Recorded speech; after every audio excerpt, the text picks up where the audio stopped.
a new leak. It's coming through the light fixture over top the settee and the port side. Oh boy. Yeah, it's all nasty water coming out of there.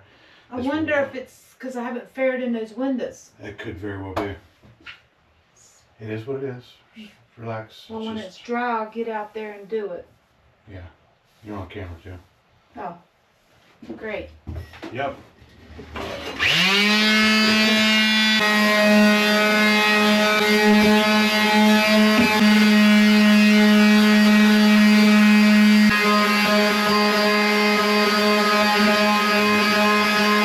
You really need to be using the orbital for that.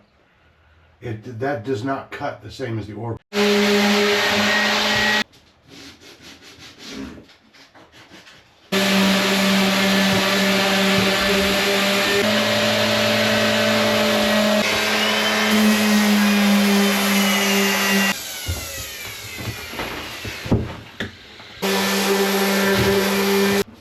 Camera's still running. Oh. You're doing extreme close up there.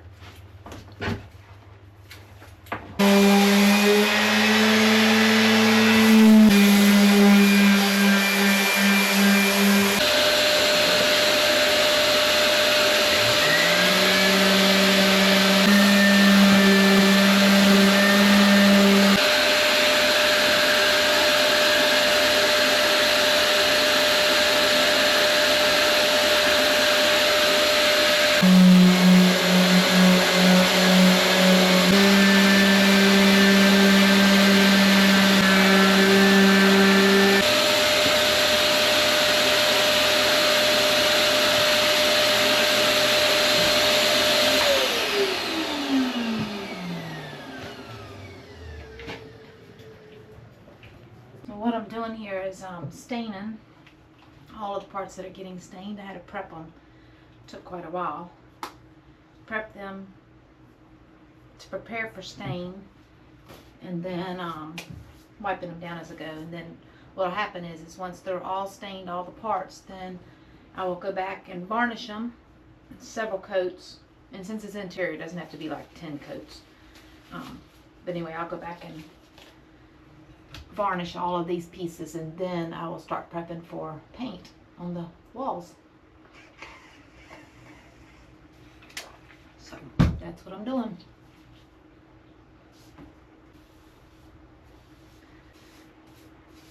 And I'm good at cutting in, so I won't need to tape with paint, but only doing the varnish because of we don't really want it in places that aren't getting varnish, and stain tends to run.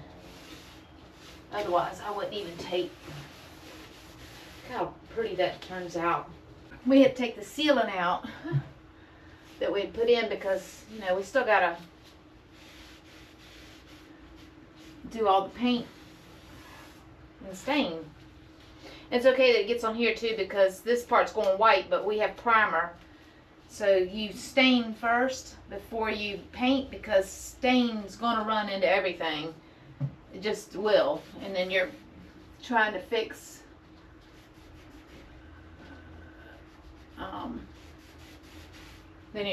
stain if it's gotten into your paint. So you paint last. That looks so good. So nice seeing stuff get painted or stained. And then all of the, like this and all this will get painted white. Cushions are going on that, and yeah. This is my favorite part, is all the finished work, because you get to see what you've worked so hard on, and finally starts coming to life a little bit. After this area, I got drawers to do still.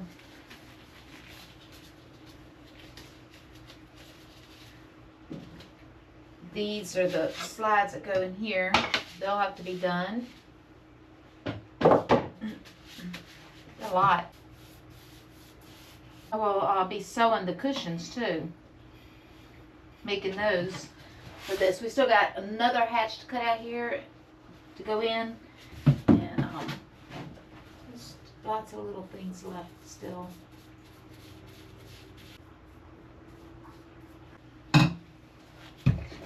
Oh, scared. By tomorrow, hopefully I'll be ready to start varnishing.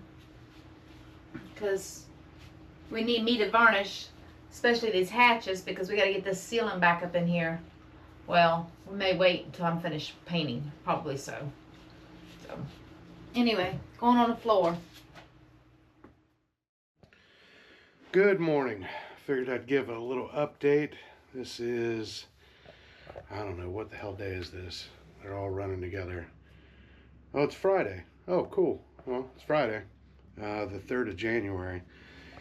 But just kind of giving a little update where we're at.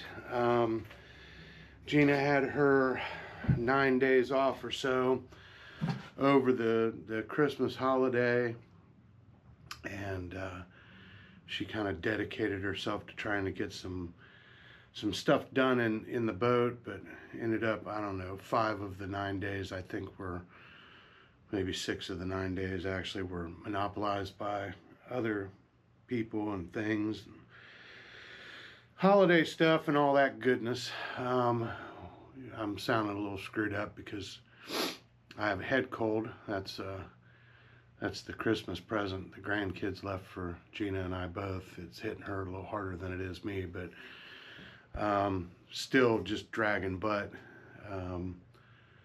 Anyway, kind of what's going on in here is, you know, Gina started doing the finish work, started doing the staining, which, you know, we stain before paint because paint covers stain, but stain will destroy paint, typically speaking. So, you know, there's no guarantee in all that. But anyway, she's got the staining done for a lot of the pieces in here, and all the trim strips for the liner and some of the trim for other panels in here.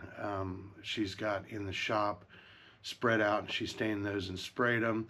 In the boat, she's, you know, these fixed pieces she's having to varnish, and she's using that Tonkanoise, which is French, so there's a very strong possibility I'm mispronouncing that, but nobody cares. Anyway, we do kind of like that can. It is kind of a cool little can, very retro looking, but most likely that can design hasn't changed in, you know, 80 years. But anyway, so she's, you know, she's getting this done. Of course, I came in yesterday and dusted the place up, so that's kind of what's going on. So, you know, the headliner panels are down. All this stuff is roughed in because the next step in here will be paint.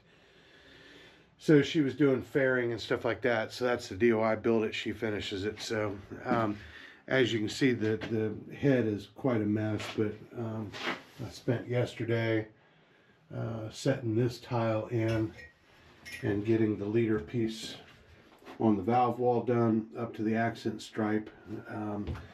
That accent is glass, and it does not handle weight very well. So typically when you lay in an accent stripe like that, you lay up to the stripe, and then you'll wait until the next day till it's dried up, you know. So I mean, that's kind of what's going on. You see there's some kind of gapping over there at the end of those tiles. Unfortunately, when that balances out, sometimes you end up on the ends, you end up with a very, what would be a very thin strip, and these are porcelain tiles, and they don't like thin cuts. So you would end up with this pencil thin, or actually narrower than pencil thin strip in there, and by the time you grout it in, it's like 1/8 of an inch wide, and they don't hold up. So what I do is I just leave that gap space there. I will fill it in and finish it off with grout. And then these corners, in my corners, ordinarily I put a bead of caulk up in that corner. So by the time that's all done, that sort of disappears. Got kind of an interesting situation going on here. We do have a tub, so of course I've got an outlet for a tub spout, and then for the shower valve, and then the the hole for the shower, if I can figure this out, right here, is very low. Well, it's very low because the mechanicals are inside of this closet, and that hole is almost at the exact top of that closet. So obviously we need the shower head up here. So what I'm going to do is just put an outlet right there, and then we'll do a shower massager, and the hose will come out there and then come up top up here and hook. So, you know, just the things you have to do. But anyway, so we're kind of getting there. There's one of the liners still up.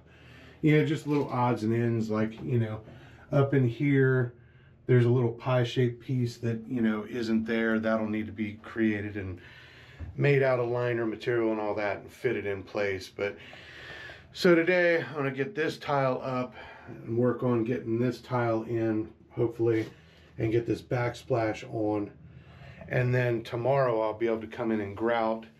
And once that's done, then I can finish up the trim work in this space, which, you know, all this tile was holding me up from finishing up the trim. We've got the wood nosing for all around the countertop. It's shit right there in a pile. That's all been formed, and again, you probably saw in the shop video where I laid this up. So as you can see, this is individual pieces, but it lays up into one, you know, one contiguous piece. And of course it's a bow front, and then it's got the little 90 returns, or mostly 90-ish return on the end, and then there's a scarf where it meets the next piece of trim. But that's kind of what's going on for right now. I'm trying to get a little bit of footage of me tiling, and not that anybody really probably cares, but it's not a very exciting process. But you know, we've been hearing a lot in the last few days. Gina has, especially on some of the forums and all that, where she was talking about doing tile or getting ready to do tile or whatever, and people were just losing their minds. Oh, you can't put tile on a boat, it's too heavy, da da da da. I mean, all the tile for the tub surround, the end of the tub side with the waterproof locker, the countertops, all that tile weighs 164 pounds. If your boat can't deal with 164 pounds, you probably need a bigger boat. But yeah, apparently in this forum she was watching, it's pretty funny. She said there was some guy in there who was, you know, kind of going back and forth with people saying, no, it's fine, you can do it. And he kept getting crap, and people were like, oh, I can't believe you're doing that. And, you know, tile and then hardwood floors and da da da da, and you can't, the weight, blah blah blah. And the guy's like, look, I've heard enough of this crap. I've been doing this for 30 years. I've put tile in, you know, hundreds or thousands of boats, hardwood floors in hundreds or thousands of boats. It works just fine. Doesn't hurt a damn thing. Stop your whining.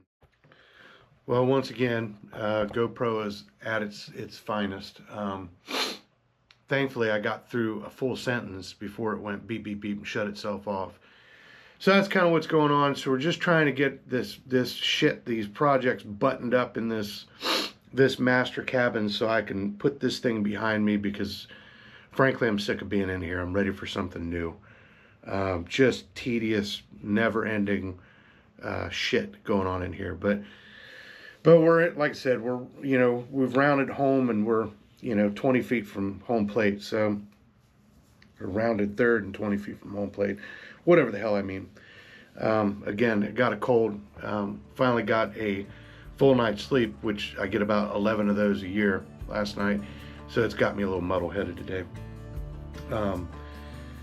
Anyway, so that's what's going on. And like I said, I'll try to get a little bit of shots of me doing some of this tile work. Again, it's not very exciting stuff, but you guys seem to like to see it. So, hope you're well, and Happy New Year to everybody, and we'll get to this.